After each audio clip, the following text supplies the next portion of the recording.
convidar você a abrir sua Bíblia no livro de Hebreus, capítulo 2. Hebreus, capítulo 2, apenas o verso 3. Hebreus, lá mais para o final da Bíblia. Hebreus, capítulo 2, verso 3. Como escaparemos se negligenciarmos tão grande salvação? Esta salvação, primeiramente anunciada pelo Senhor, foi-nos confirmada pelos que a ouviram. Como escaparemos se negligenciarmos tão grande salvação? O escritor aos Hebreus é um escritor que a gente não tem certeza de quem foi o autor desta carta. Mas ele está falando, e ele começa a sua carta tentando mostrar exatamente como Cristo é superior a todas as outras coisas. Como nada do que o povo pudesse comparar com Cristo estivesse ao alcance. Por isso que ele fala desta tão grande salvação. Se você considerar a pessoa de Cristo como ela deve ser considerada, você vai perceber o tamanho ou a grandiosidade da salvação que Jesus veio nos proporcionar. Os hebreus, ou esses cristãos a quem esta carta foi escrita, estavam vivendo um momento de perseguição. E eles precisavam falar assim: vale a pena suportar a perseguição? Vale a pena perseverar? E o escritor está falando exatamente disso.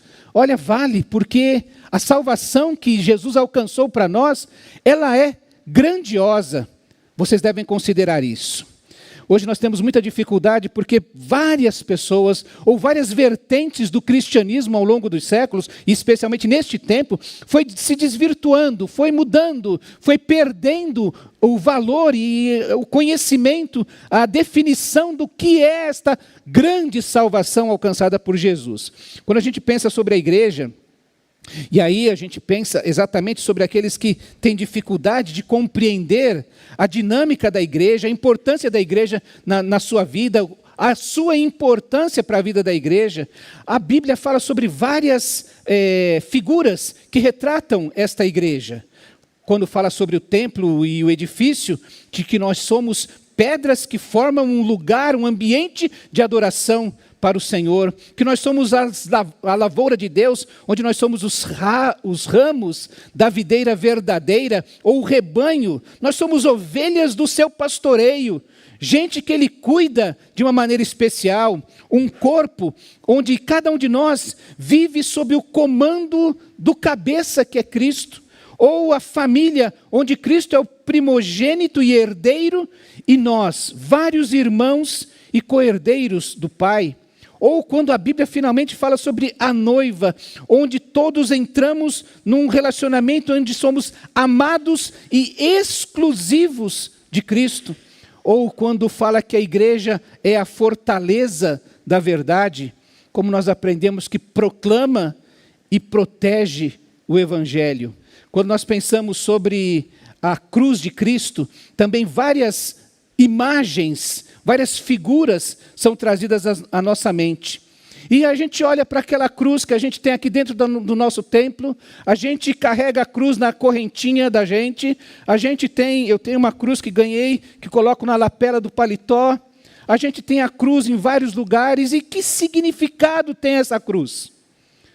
Assim como a salvação tem diversos termos que querem traduzir a realidade da igreja, da salvação, a cruz também tem várias palavras, figuras que revelam o seu significado. O que foi que aconteceu naquela cruz? O que foi realizado na cruz? Que benefícios aquela cruz nos traz? São oferecidos às pessoas? Qual foi o objetivo da cruz na mente de Deus, no coração de Deus, como nós vimos? A realização da cruz é um dos grandes aspectos, talvez o primordial, é a salvação dos pecadores. Quando a gente olha para a cruz, ela não é uma proteção.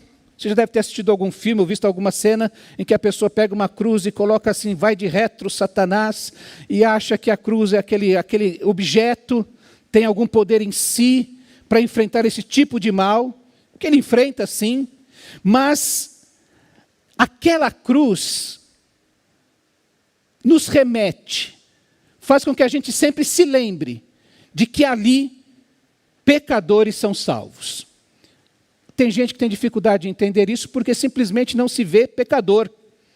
Eu sou muito bom, eu sou uma pessoa muito boa, eu dou meus dízimos em dia, eu não falo mal de ninguém, não chuto o cachorro dos outros, e eu vivo minha vida quieto. Então eu sou uma pessoa boa, não tenho pecado, não vejo a necessidade da cruz. Um ledo engano, porque a Bíblia nos mostra exatamente nas suas figuras qual é a situação do ser humano. Em que situação ele vive para que a cruz faça sentido.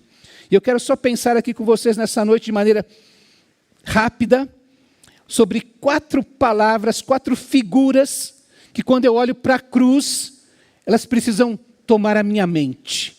A minha imaginação precisa voar até elas. A primeira delas é a palavra propiciação, que significa a remoção da ira mediante um presente. É uma figura religiosa, porque ela nos remete a um templo onde um devoto, em situação desfavorável, busca o favor de Deus. É o que Paulo fala, por exemplo, em Romanos, quando ele diz assim, que sendo justificados gratuitamente por sua graça, mediante a redenção que há em Cristo Jesus, a quem Deus propôs no seu sangue como propiciação, mediante a fé, para manifestar a sua justiça, por ter Deus, na sua tolerância, deixado impunes os pecados anteriormente cometidos. Ora, Deus propôs no sangue de Cristo a propiciação, a remoção da ira mediante o sangue de Cristo Jesus. Ou João, quando escreve sua primeira carta, diz assim: filhinhos, estas coisas vos escrevo para que não pequeis. Se todavia alguém pecar, temos um advogado junto ao Pai, Jesus Cristo o justo. Ele é a propiciação pelos nossos pecados, e não somente pelos nossos próprios, mas ainda pelos do mundo inteiro. Ele é aquele que remove a ira de Deus. Ele, como um presente dado, que faz essa remoção. João ainda diz assim: nisto consiste o amor, não em que nós tenhamos amado a Deus, mas em que Ele nos amou e nos enviou o seu Filho como propiciação pelos nossos pecados. Ele é o presente, Ele é o oferecimento, é a oferta que desvia a ira de Deus de nós. Tem gente que acha que Deus é só amor. Inclusive critica, diz: não, como é que pode acontecer algum problema se Deus é amor? Que Deus é esse que só ama? A Bíblia faz uma figura, ou retrata Deus um pouquinho diferente disso. Porque diz que Deus é justo e que Deus tem uma ira, que Ele inclusive retém, contém, para que não traga sobre toda a humanidade de uma vez só. Lembra-se que aquele primeiro casal que pecou poderia ter sido fulminado por um raio de Deus, mas Deus, em vez de fulminá-lo, resolveu tratar aquele episódio com graça, sendo favorável a ele. Veja que o Salmo 7 diz que Deus é justo juiz, Deus que sente indignação todos os dias. Eu lembro de uma figura de alguém falando assim, que Deus e que o Espírito Santo, né, que convive conosco de perto hoje, ele vive com a gente como quem passa por um lixão, cujo cheiro, cujo odor causa náusea. Já fez isso? Uma vez nós viajamos, quando voltamos, um cachorrinho tinha entrado no quintal e talvez tenha sido atropelado e foi se aninhar, se acomodou lá na lavanderia. E quando eu cheguei, já estavam alguns dias que ele estava lá morto. Aí você imagina aquele fedor, aquele odor horrível. Alguém retratou que o Espírito Santo convive com a gente assim, convivendo com o odor do nosso pecado, daquilo que a gente cantou agora. O Senhor ia me amar, sabendo que eu ia rejeitar, colocar a culpa no Senhor, ia pecar, e o Senhor resolveu me amar. O Senhor ainda me ama desse jeito? O Deus convive Ele vive irado com o pecado, sente indignação todos os dias com os pecados que cometemos. Moisés registra que o Senhor é longânimo, grande em misericórdia, que perdoa a iniquidade e a transgressão, ainda que não inocente o culpado. Ele convive, mas Ele vai fazer justiça sobre a culpa. Diz ainda Levíticos: porque a vida de uma criatura está no sangue, e eu o dei a vocês para fazerem expiação, para fazerem exatamente esse desvio da ira, essa propiciação, através do sangue no altar. O sangue, segundo a palavra de Deus, é que faz expiação pela vida. O salmista ainda diz a respeito de Deus: contudo ele foi compassivo quando, lembrando desse povo a quem foi escrito Números e Levíticos por Moisés, diz assim: Deus foi compassivo, perdoou-lhes as maldades e não os destruiu. Vez após vez, conteve a sua ira sem despertá-la totalmente. É assim que Deus trata você e a mim. Todos os dias. Às vezes a gente olha para aquele povo de Israel, não é? Os israelitas andando no deserto, e fala: que povinho, hein? Que povinho, né? E se esquece que eu e você fazemos isso diariamente.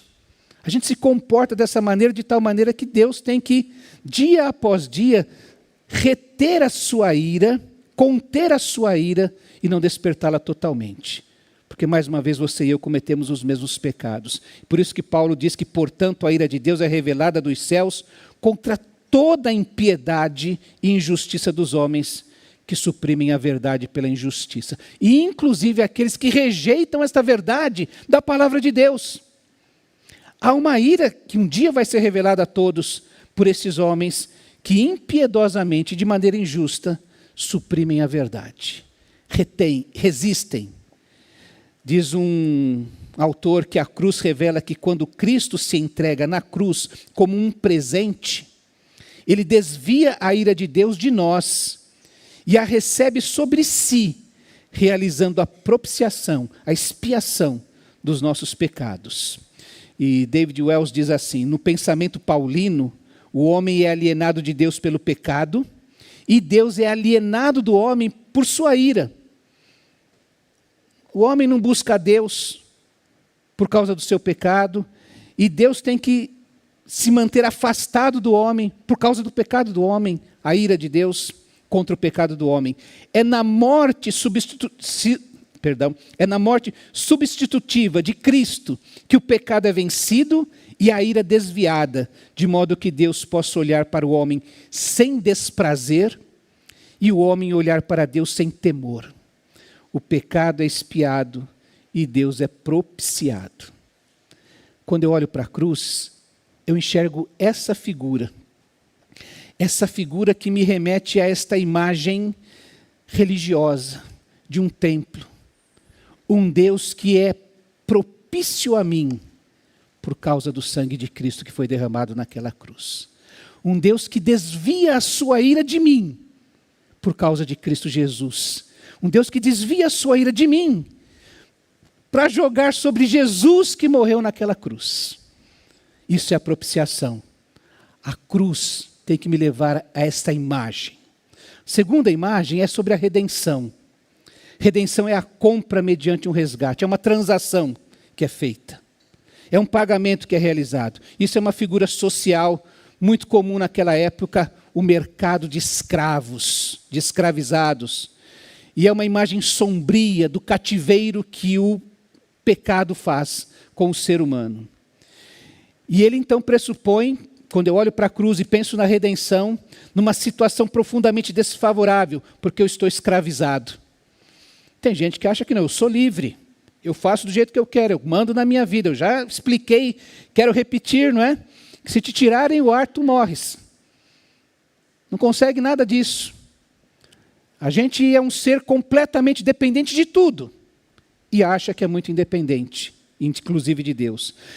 A Bíblia nos mostra que nós estamos numa situação muito desfavorável, muito deplorável, e que necessitamos de um ato de salvação divina.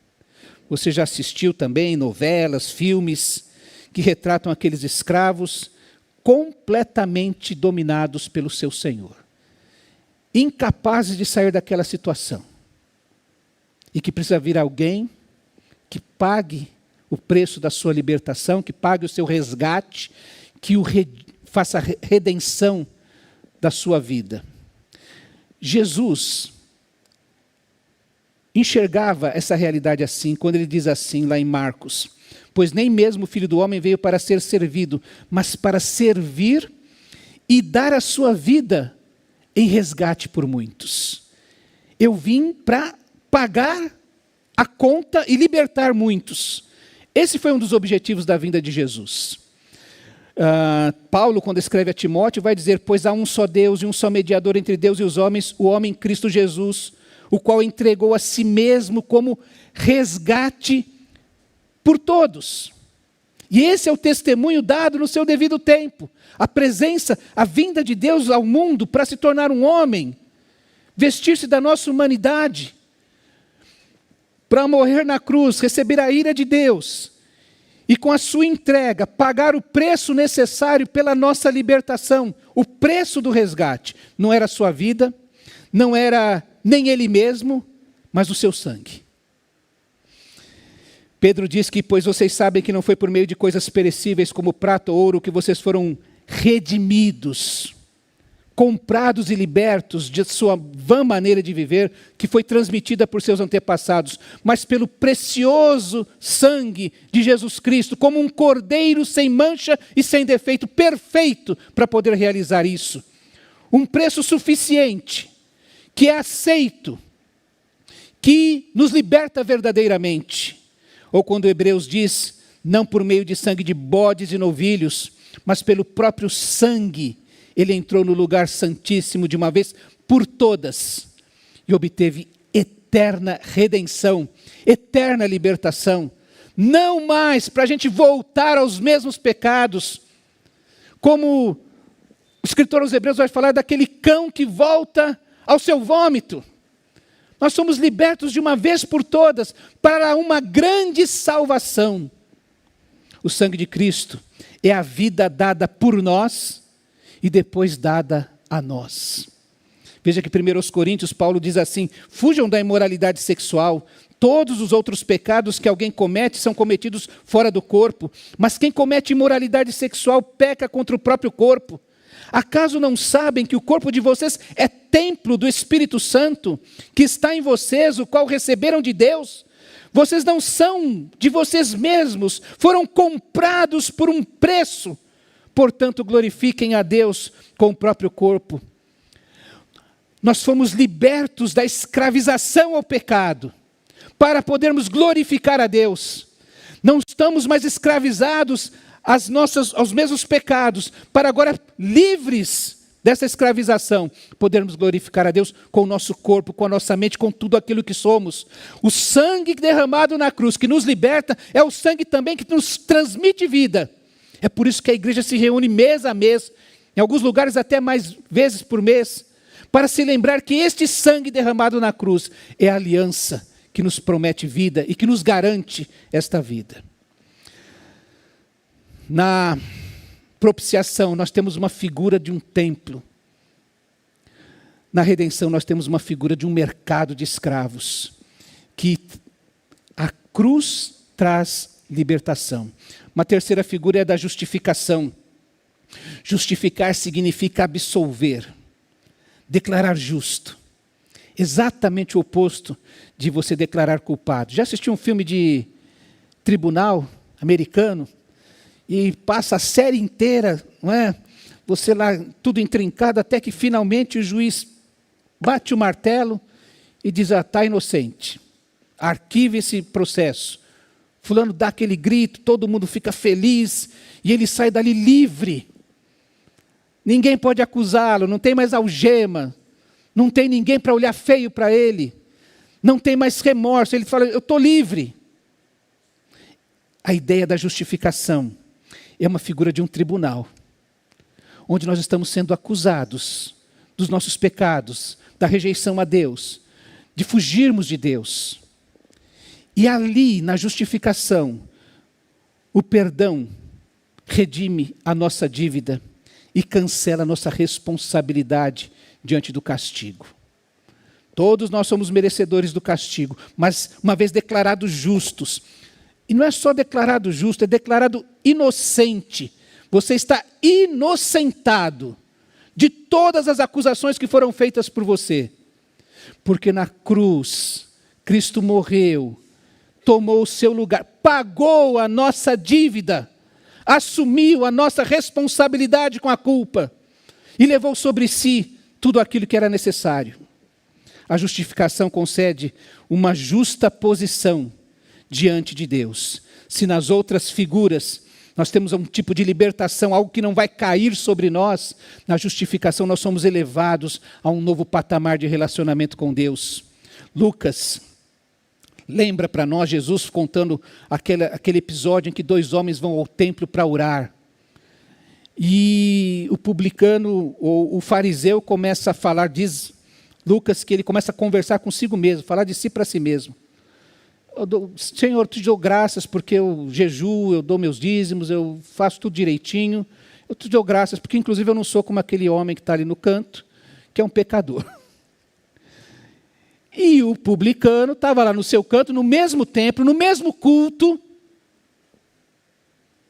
dizendo assim: Senhor, tem misericórdia de mim, o pecador. Eu sou o pecador. Não é minha esposa, não é meu filho, não é meu irmão, não é minha irmã, não é a pessoa que me agrada, outra que diz, sou eu. Ele não está ali olhando, inclusive aquele fariseu orgulhoso que estava falando dele. Ele está ali para tratar dele com Deus. Tem misericórdia de mim, o pecador. Todo o pecado que eu quero tratar aqui é o meu, não é o dos outros. Jesus diz que quem desceu justificado para a sua casa, diante de Deus, foi o publicano. Ele saiu inocentado. Não foi o fariseu. Isaías diz, quando fala sobre a figura do servo sofredor, que é Jesus, que vai se entregar, ser moído, pregado na cruz, derramar o seu sangue, que este servo justificará a muitos, levará a iniquidade deles. Não vai ser esquecido o meu pecado não foi esquecido. Ele foi jogado sobre Jesus, Jesus pagou a dívida, ele carregou sobre si, e porque carregou sobre si, ele pode justificar aquele que tem fé em Cristo. É o que Paulo fala quando escreve aos Filipenses, lembrando, e nesse capítulo 3, ele inicia lembrando aos Filipenses, que não lhe é custoso repetir as mesmas coisas. E dá a impressão que ele fala assim, as pessoas, esses pregadores que estão por aí, inclusive na vida da igreja, que não lembram esta verdade, e que distorcem esta verdade, são como cães, fujam deles. E para mim não é custoso repetir as mesmas coisas para vocês. E aí ele vai falar de todo o seu orgulho, de ser um judeu sangue puro, né? De 4 costados, como se falava. Tem gerações aqui na minha família, a minha genealogia mostra que eu sou merecedor. E ele vai dizer assim, eu considero todas estas coisas como esterco, para ganhar a Cristo, para ser encontrado nele, não tendo a minha própria justiça que procede da lei, mas a que vem por meio da fé em Cristo, a justiça que procede de Deus e se baseia na fé. É assim que a justificação acontece, quando nós depositamos toda a nossa fé naquilo que Cristo realizou, quando morreu na cruz do Calvário. Nenhum merecimento meu, eu só entro com a fé. Olha que proposta, olha o que Deus está oferecendo para você. Não precisa dobrar seu joelho no milho, não precisa pagar a promessa, basta crer, basta depositar sua fé em Cristo Jesus. Que tremenda proposta de Deus. É por isso que a gente fala que a salvação é pela graça. A gente não faz nada e recebe pela graça. Porque Cristo na cruz do Calvário faz tudo. Recebe tudo sobre si. Paga toda a nossa dívida ali. É por isso que Paulo, quando escreve a Tito, diz sobre a vida que ele tem nos proposto. Lembre a todos. Tito tinha que ir para Creta, para poder colocar a igreja em ordem, e para lembrar cada um que deveria fazer. E ele diz assim, lembre a todos que se sujeitem aos governantes e às autoridades, sejam obedientes, estejam sempre prontos a fazer tudo o que é bom, não caluniem ninguém, sejam pacíficos e amáveis, e mostrem sempre verdadeira mansidão para com todos os homens. Houve tempo em que nós também éramos insensatos e desobedientes, vivíamos enganados, escravizados por toda espécie de paixões e prazeres. Você lembra a vida de Paulo? Como é que era? Primeiro ele falou assim, aquela justiça que eu achava que tinha em mim, considerei isso esterco. Não tem valor algum. E aqui ele está falando, olha, daquela vida que eu vivia antes, insensato, desobediente, enganado, escravizado por todo tipo de paixão e prazer. Paulo era uma pessoa muito má, antes de encontrar Jesus. É por isso que eu creio que Paulo morreu lembrando de todas as atrocidades que fez durante a sua vida.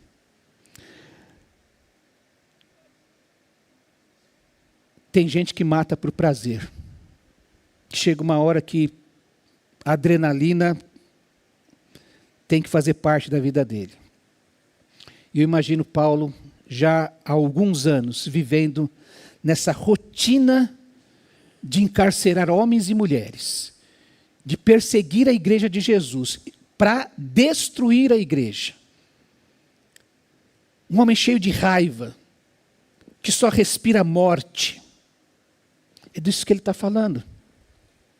Todos nós vivíamos. É por isso que ele vai falar que, olha, na minha mente, Paulo não vai falar que pecado tem tamanho, mas ele vai falar assim, eu sou o pior dos pecadores. É ele que fala a respeito de si mesmo. Ele chega a esta consciência. Vivíamos na maldade e na inveja, sendo detestáveis e odiando uns aos outros. Contudo, quando da parte de Deus, o nosso Salvador, a bondade e o amor pelos homens foram manifestos, não por atos de justiça por nós praticados, mas por causa da sua misericórdia. Ele nos salvou pelo lavar regenerador e renovador do Espírito Santo, que Ele derramou sobre nós generosamente, graciosamente, por meio de Jesus Cristo, o nosso Salvador. E Ele o fez a fim de que, justificados pela sua graça, nos tornemos os herdeiros, tendo a esperança da vida eterna. Cristo nos justificou pela graça, de tal maneira que agora eu posso ser um herdeiro da esperança da vida eterna. Quando eu olho a cruz do Calvário, eu lembro que a eternidade, e que esta cruz, aquilo que Cristo fez na cruz, me garante a eternidade. Talvez você tenha dúvida se há vida após a morte. Talvez você ache, inclusive, que vai viver muito tempo. Acho que iniciei essa série falando sobre a cruz, lembrando daqueles 12 jovens que morreram no acidente de ônibus. Todos com 20 anos mais ou menos, universitários. Para lembrar que todos eles tinham sonhos pela vida toda. Todos eles pensavam em viver pelo menos mais 60 anos, chegar aos 80. E ninguém vai viver isso. Cada um de nós, talvez essas pessoas que a gente cita, que você precisa se lembrar, sejam pessoas que estejam vivendo de maneira insensata, não considerando que a morte pode estar no ataque cardíaco. Li uma reportagem essa semana, estatisticamente, mais doenças têm alcançado os jovens. Então, é jovem com 28 tendo ataque cardíaco. Homens com menos de 30 anos morrendo de câncer de próstata. Gente com 40 anos ainda chegou na metade da vida sofrendo de depressão. Essas doenças têm alcançado cada vez mais os jovens. O mercado para psicologia, psicanalistas, psiquiatria, as indústrias de remédios para esse tipo de doença está assim bombando. E as pessoas achando que a vida está normal. E que não vão ter que prestar contas da sua vida a Deus. Mas Cristo nos justificou naquela cruz. Ele disse assim, você está inocentado. Por causa do que Cristo fez. Se você colocar sua fé em Deus. Quero terminar lembrando a última palavra. Reconciliação. Na propiciação, pensa num templo. e que a morte de Cristo desvia, a entrega de Cristo na cruz, desvia a ira de Deus de mim e de você. E é direcionada em Cristo. Ele carrega sobre si. E aí a gente fica propício a Deus. Na redenção, pensa no mercado de escravos, em que Cristo, com a sua morte, chega e paga o preço para o nosso resgate. Agora você está liberto da escravidão ao pecado, para poder viver uma vida que glorifique a Deus, que seja verdadeiramente significativa. Na justificação, nós estamos num tribunal. E Cristo, com a sua morte, fala assim, ó, toda a dívida está paga. E aí o nosso Deus, como um justo juiz, decreta a nossa inocência. Você sai livre dessa situação. Na reconciliação, pense na casa. Pense na fraternidade. Pense que na cruz, Cristo restaura o nosso relacionamento. Já teve brigado com um irmão? Já esteve brigado com seu pai, com a sua mãe? De sair emburrado? Eu conheço situações assim que me lembro de um professor meu contando essa história, que teve uma fase da vida do filho dele, que ele entrava, o filho saía. Entrava na sala, o filho saía. Lembro de uma jovem que deu um testemunho na igreja, falando assim, olha, eu estou aqui porque eu sou crente há 20 anos, mas fazia 1 ano e meio, 2 anos, que eu não dirigia a palavra ao meu pai, morando na mesma casa. Vivendo assim uma vida toda destroçada, apesar de serem cristãos. A reconciliação é a eliminação da inimizade. Difícil isso, né? A gente está vivendo um tipo de inimizade. E como é que isso vai ser eliminado? Vamos nos lembrar que desde Adão e Eva, essa inimizade foi sendo exacerbada, foi sendo transmitida, foi sendo construída, foi sendo piorada. Lembra que quando Adão decide pecar, se tornar rebelde contra Deus, porque Deus havia dado uma orientação bem clara para aquele casal e o seu pecado foi ser rebelde, o que acontece é que ele começa a se esconder de Deus, ele vai culpar a mulher, vai culpar o próprio Deus que fez a mulher, ele não assume sua responsabilidade. Isso, além do pecado da desobediência, só vai agravando, né? Só vem agravantes sobre essa situação, sobre esse relacionamento com Deus. É assim que começa a história da humanidade com o Deus Criador. Depois, quando você começa a ler a história da Bíblia, a narrativa bíblica, o povo rebelde que Deus escolhe desde Abraão para formar aquele povo. Abraão não é um homem perfeito, cheio de defeitos, mas aquele povo que sai do Egito, que está escravizado no Egito, que é liberto graciosamente pelo braço estendido, pela mão poderosa do Senhor, conduzido graciosamente pelo deserto, é um povo rebelde, que se faz inimigo de Deus, reclama de tudo, da comida ou da falta da comida, mesmo diante do maná e das codornizes, da falta de água, de ter falta de túmulo, reclama que tem saudade da comida do Egito, quer voltar a ser escravo, prefere isso. É esse povo que vai vivendo de maneira, não a se relacionar com Deus de maneira correta, mas a se afastar de Deus.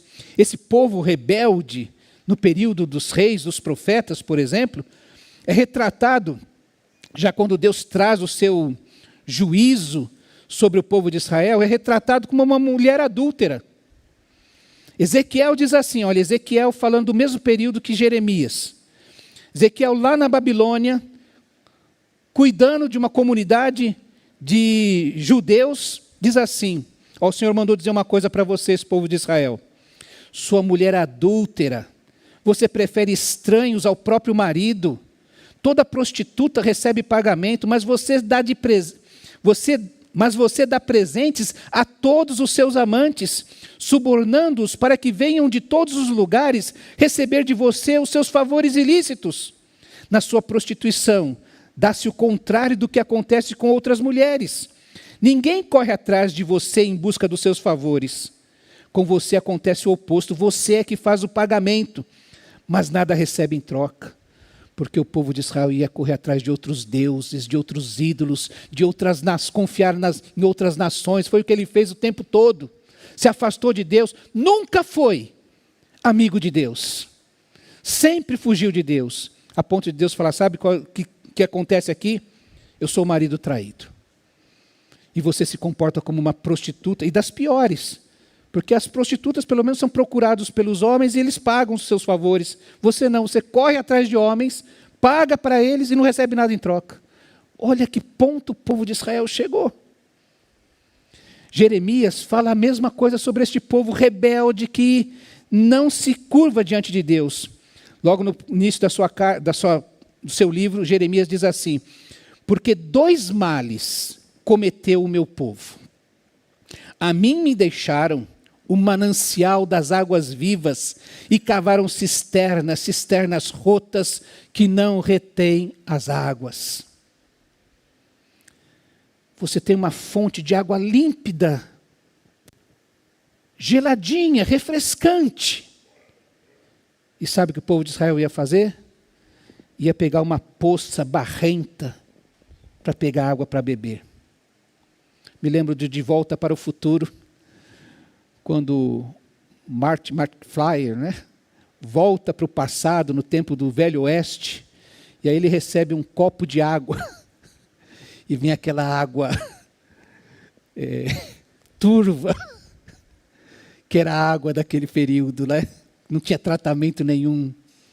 E se alguém te oferecesse hoje um copo de água límpida e um copo sujo, o que você escolheria? Jeremias diz que o povo de Israel escolheu a água suja. Sempre inimigos de Deus. Quando Jesus veio ao mundo, João registra que ele veio para os seus, mas os seus, veio para o que era seu, mas os seus não o receberam. Não ficaram felizes, não abriram os braços, não abriram sua casa para recebê-lo.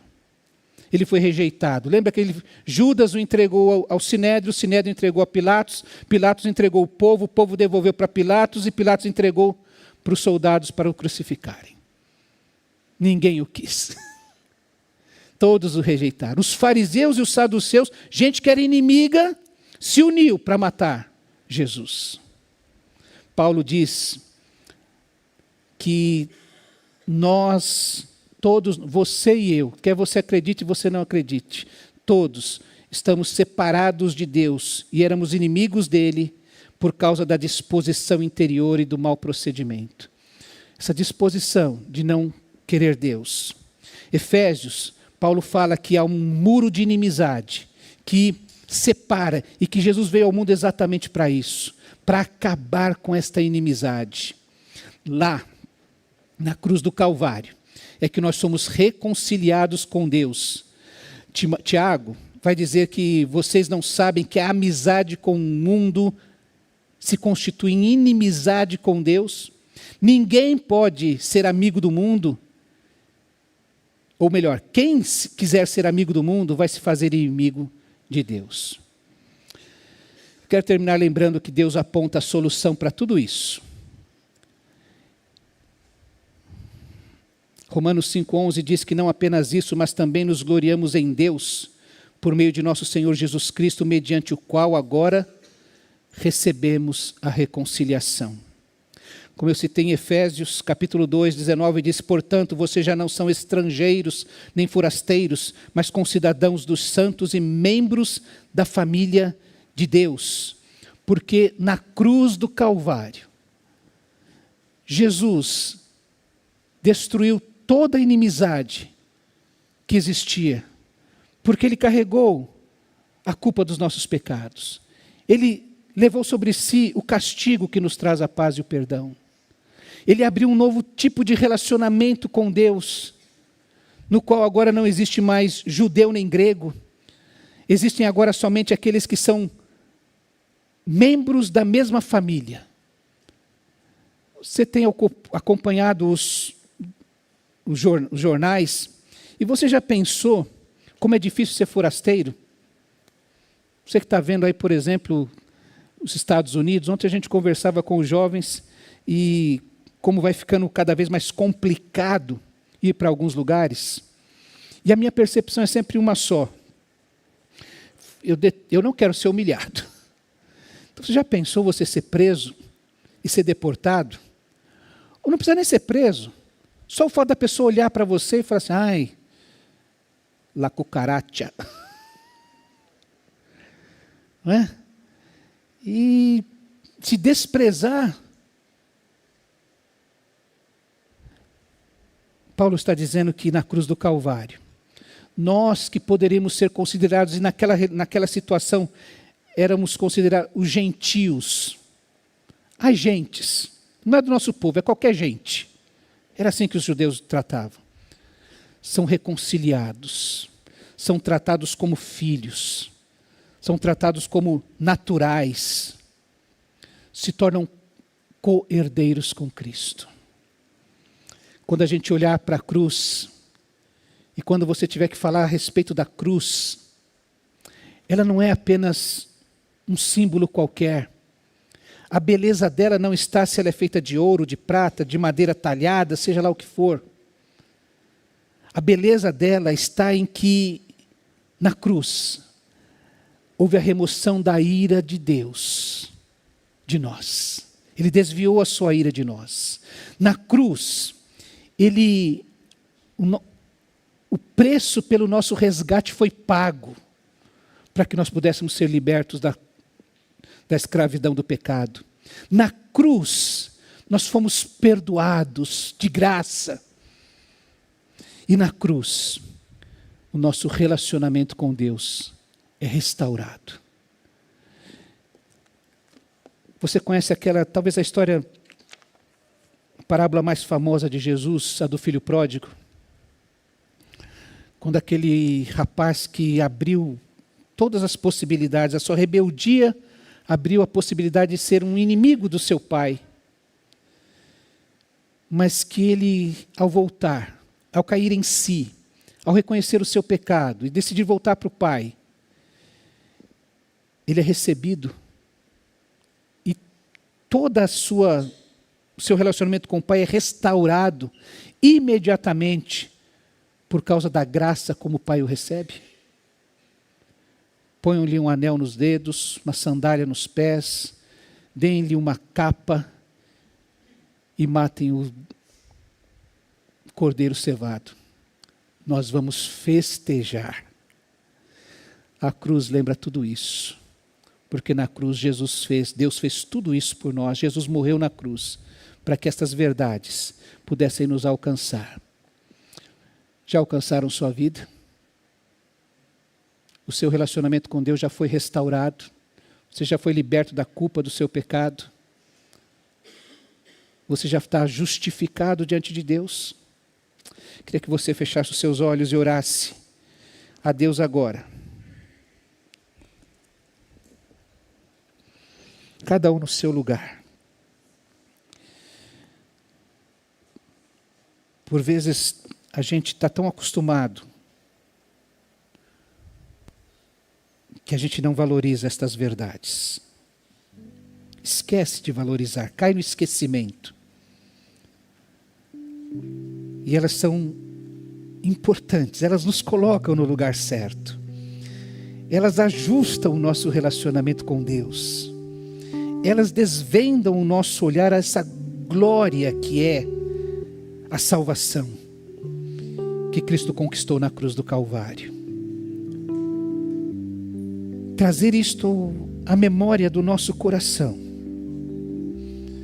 faz com que a gente se quede, que a gente dobre os nossos joelhos em adoração, em gratidão, em consagração pela graça que nos alcançou, porque Cristo quis morrer na cruz do Calvário. Ainda que Judas tenha traído, ainda que Pilatos tenha mandado crucificá-lo, ainda que o sinédrio tenha instigado o povo para mandá-lo crucificar, agradou ao Pai entregá-lo, e Jesus se entregou na cruz por nós. Isso deve mover o nosso coração, isso deve dirigir a nossa vida.